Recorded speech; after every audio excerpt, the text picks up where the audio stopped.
Hi guys, it's Ray. I'm going to do beach cutting boards today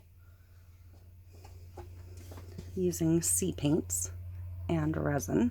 This is the one I did the other day. I haven't cleaned up the back yet, and I will get to that in a little bit, why I don't tape off and whatnot. But I'm going to do 2 more of these today. I'm going to paint one of them for you to see, and then I'm going to resin the one that I just painted that is not quite dry, but will hopefully be dry by the time I get to it. So I'm going to go ahead and jump in. For these, I'm using just from Walmart bamboo cutting boards. These are 9 by 12. They do have a bigger size. I like this size. I think it's pretty functional. I'm going to take the plastic off. I'm going to start with it that way. I enjoy this size. You can do the bigger ones. These are perfectly functional. You can still chop here. You can still serve food from this end if you are doing like a cheese setup, whatever. I don't recommend cutting on top of the resin portion. You could nick the resin, but it is perfectly safe to eat off of. Wash it with water. Occasionally oil your board like you would any wooden cutting board, and you're good to go. So, if you wanted to, you can tape off the back, whatever portion you think you're going to use, and then trim all the way around it. I don't because if you tape the back, you have to remember to come back somewhere between 2 and 4 hours and remove it before the resin is fully cured. And I get busy doing other stuff, or we run out somewhere or whatever, and I don't get back to it, and then it just makes my life more difficult. So I will come back in, trim the bubbles off with a knife, probably some heat because this one is cured a couple days now, and then I will sand off any residue and oil the back of the board, and it'll be like it never happened. So that's why I don't tape off. For these, I am using, let me find a decent bottle. I'm using Treasures by the Sea Paints Secrets.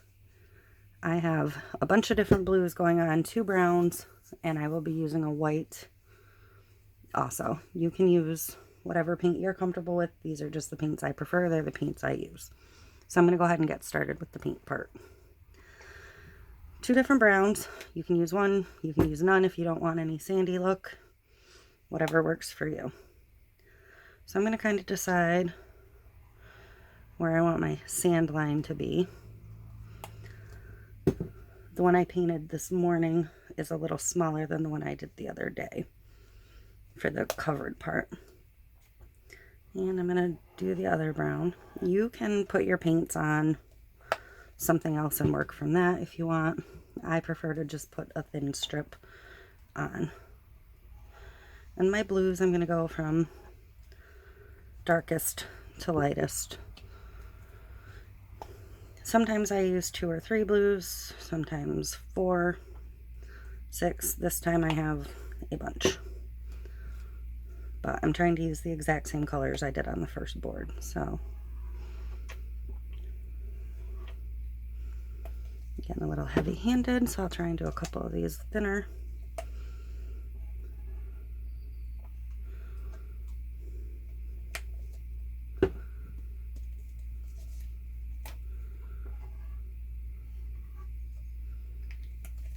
I do have my resin mixed and ready to go, so. But that is Pro Marine tabletop epoxy I am using for this. I mixed it 1 to 1. For each of these, I mixed about 20 milliliters total, so 10 of each part. And then I mixed a 2nd cup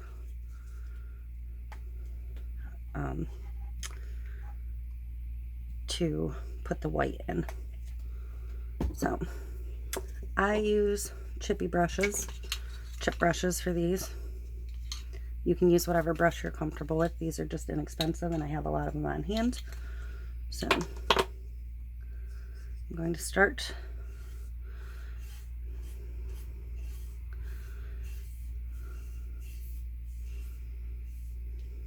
It's okay for them to blend a little bit. Make sure you get your edges.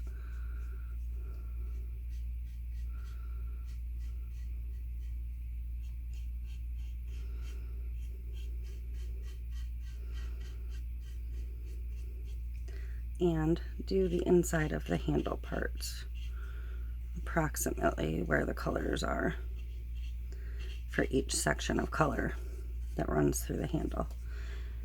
I'm going to use a separate brush for the mid-tone blues.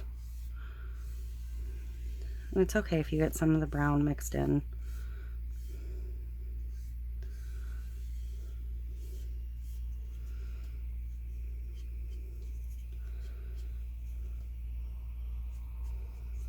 I really don't have a lot of fine detail painting abilities, so that's why I love this particular beach method. It doesn't require a whole ton of skilled painting. And I do the browns. And blend it back up in.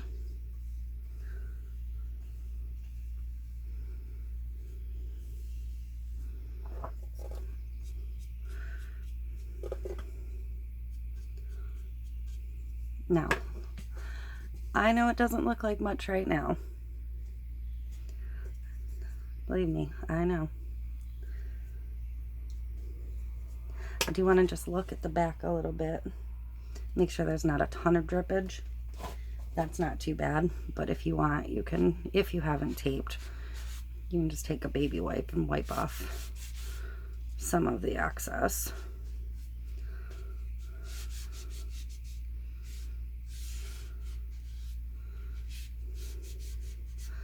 But that is it for the paint portion. I promise you that something as plain and simple as that will look like this shortly. So I'm going to put this one back aside. I'm going to swap this one out with the one I painted already today because it is now mostly dry. It's a little bit not quite dry in the brown, but that's okay. Again, I cut this one off shorter than the other one. It doesn't matter. You can stop it wherever you want. You can do half the board. Whatever makes you happy. I'm going to grab my gloves.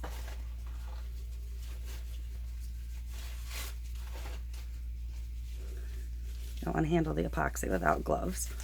So, blue nitrile gloves are best for epoxy work. If you can get your hands on them right now. Now, because I'm going to spread the epoxy with my hand, because I don't see a silicone brush anywhere. When I say silicone brush, I mean one of these. You can spread it with that, but I don't have a clean one in front of me, so I'm going to use gloves. I'm going to go ahead and layer this pair of gloves because I have to do 2 of these with just a vinyl glove over the top. So this is my clear epoxy, again 1:1, and I am just going to pour a healthy amount on. Yeah, turn it a little bit.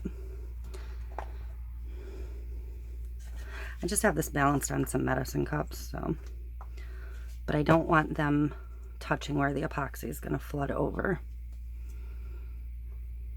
because I don't want them stuck to the back anywhere.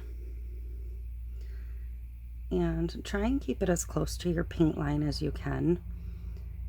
You'll see on the finished one where there's a little bit where the epoxy went down. It's fine, but as little as possible is best. And then I'm just going to smooth it out with my finger, rub the excess off. You can see I started with too much. I'm flooding more than is probably necessary. Make sure you get your edges good. You can see where a little bit of the blue paint was still wet. It's fine. I'm just going to try and not mix that too far down.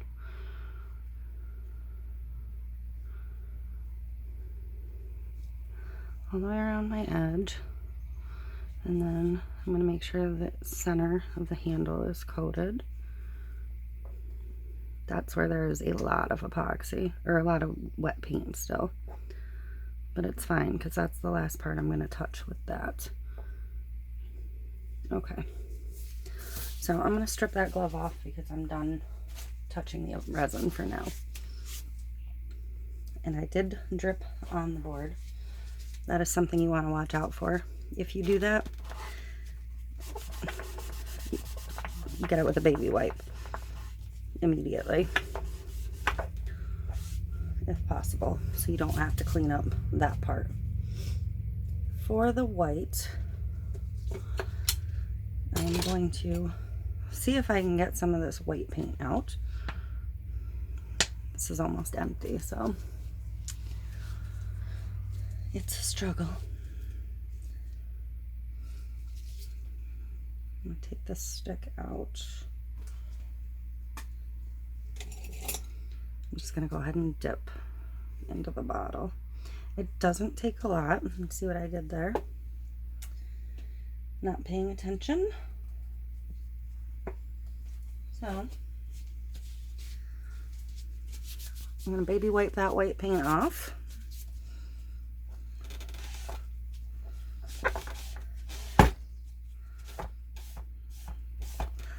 Like it never happened.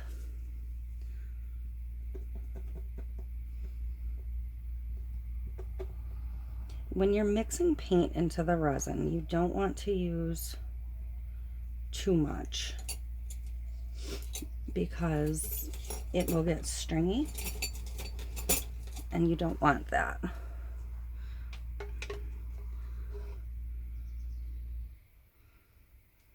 But you want enough to get some pigment.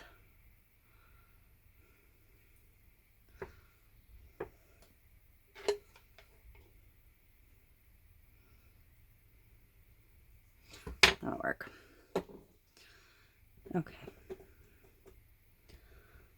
Now, I also like to use, when I do this, a little bit of either white alcohol ink by Pinata or the Allumilite white opaque dye. So I'm going to give that a little squirt.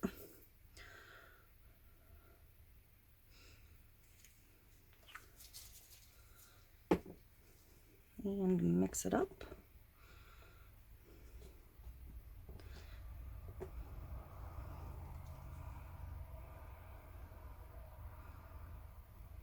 And that is that. Now, it's important to remember on this stuff, you can always add more, but you can't take away. So I'm going to downsize to a cuticle stick.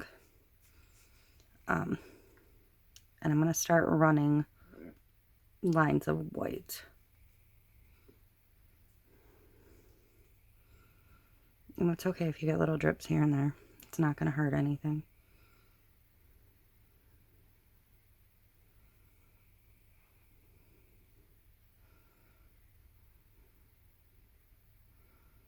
And I'm going to do a thin line kind of towards the bottom of the sand.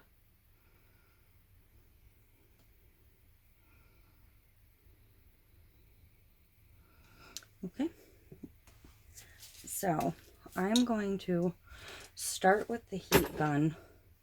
If I feel like I'm not getting the result I want from the heat gun, I will switch to the torch, but some of y'all find the torch scary, so I'm going to start this way. It's going to be a little loud, sorry about that. Hopefully you'll be able to see what happens when you put the heat to the whites. It only takes a second to heat up. You can use a big heat gun. This is just an embossing gun that I've had forever, so it's what I use in here for smaller projects.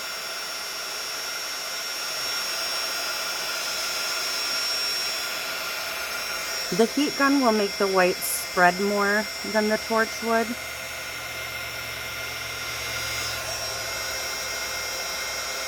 And I am trying not to get white down on the raw cutting board parts. I do want it to stay as much as I can on the painted part. That's why I'm pushing away.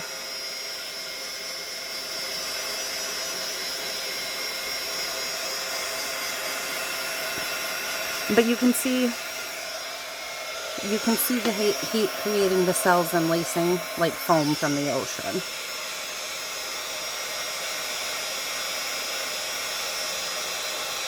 Hopefully that's nicely in frame and you can see what it's doing.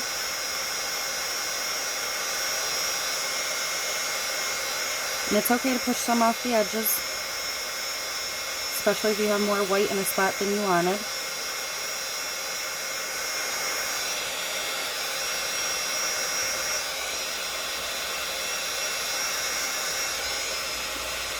You may find that the white becomes a little more opaque as it dries, which is perfectly okay.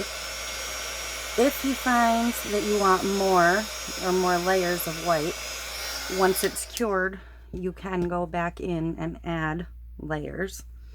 Now, I don't like how uneven this edge turned out, so I'm going to carefully, just along the edge, run a little bit more of the clear to blend that in a little bit to keep it more uniform.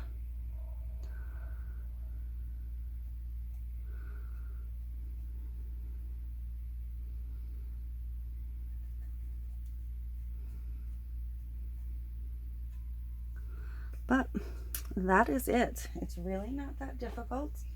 And again, that will dry and be like this one. Beautiful, simple beachscape on a fully functional cutting board.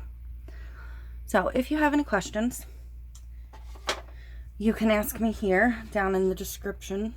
I will post the link to the SEAPAINT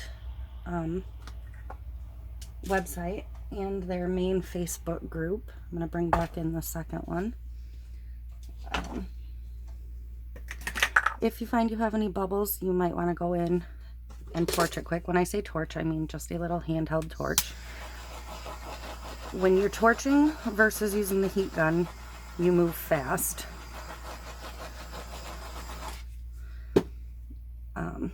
If you find it's less smooth than you want it to be, you can always go in with another layer over the top after it's cured. But that's it. Quick and easy like I promised. This one's not quite dry, so I can't do the second one live, or not live, but recorded right now. I'm going to give it another couple minutes to dry. I'm surprised it's not dry because it's super hot in here right now. But I can see where it's like pooled in here where it's not. I also see as it's drying, you can see more of the bamboo behind it than I'd really like. So if you want, you care to, you can just touch a tiny drop of paint in. I've got a little bit of wet on the side of this bottle, so I'm just going to grab that and